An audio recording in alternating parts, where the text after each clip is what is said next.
entendu, Madame Dufoy. Madame Serranou. Ce partenariat s'inscrit donc dans la feuille de route zéro déchet de la métropole votée à l'unanimité en mars 2022 et dont l'économie circulaire est une des pierres angulaires. Agir sur une politique zéro déchet, c'est agir tant sur le plan écologique qu'économique. Je vais vous donner des chiffres, je vais vous donner une note d'espoir et je vais vous donner une action. 4 tonnes d'équivalent CO2 par an, ce sont les émissions générées par l'industrie textile. C'est plus que l'impact des vols internationaux et le trafic maritime réunis.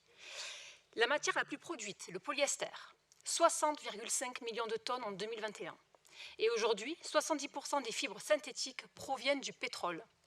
Et ces vêtements contiennent des microplastiques qui déversent des microparticules de plastique à chaque lavage, qui finissent dans les océans et dans les mers. On évalue à 240 000 tonnes de microparticules de plastique déversées dans l'environnement chaque année dans le monde. Alors, c'est des chiffres énormes. C'est l'équivalent de 24 milliards de bouteilles en plastique chaque année dans le monde. Pour réduire encore plus les coûts de production, les équipementiers se tournent vers d'autres pays que la Chine. Et je vous rappelle que 20% du coton mondial provient du Xinjiang. C'est la région de Chine qui exploite les Ouïghours.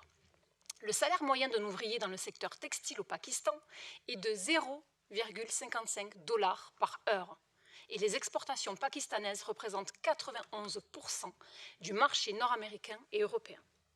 J'irai vite, je ne vous parlerai pas des substances toxiques, des pigments dont 20% de la pollution des eaux dans le monde serait imputable à la teinture et au traitement des textiles, ni au coût hallucinant du transport de ces marchandises dont il est moins cher pour les entreprises de payer l'exportation en avion que de relocaliser la production en Europe. En Europe, on se débarrasse de 4 millions de tonnes d'habits par an. 80% sont jetés dans la poubelle grise. Et 10% seulement repartent dans un circuit de seconde main localement. Selon un rapport de l'ONG Gaïa, le secteur de la réparation crée 3 fois plus d'emplois que le secteur du recyclage, qui lui-même crée 100 fois plus d'emplois que l'élimination des déchets. Des emplois non délocalisables. Un rapport qui rappelle que les investissements dans la réduction des déchets peuvent aussi renforcer la résilience économique mondiale, certes, mais aussi et surtout locale. Ce choix d'une autre façon de consommer ne peut reposer uniquement sur les épaules des consommateurs et malgré la publicité qui nous pousse toujours plus à surconsommer, il est nécessaire de proposer des solutions. Ma note d'espoir, c'est que 80% des consommateurs français affirment vouloir prendre en compte l'impact environnemental de leurs achats, mais ils ne disposent pas ou peu d'informations fiables pour agir efficacement. Madame Alors Serranou, l'action, vous pouvez conclure, oui, s'il vous plaît. L'action, ce salon, est un... Il me reste un... Oui, tout à fait. Mais l'action, ce salon est une des actions possibles. Nous aurons des chiffres car l'accès à l'information est central.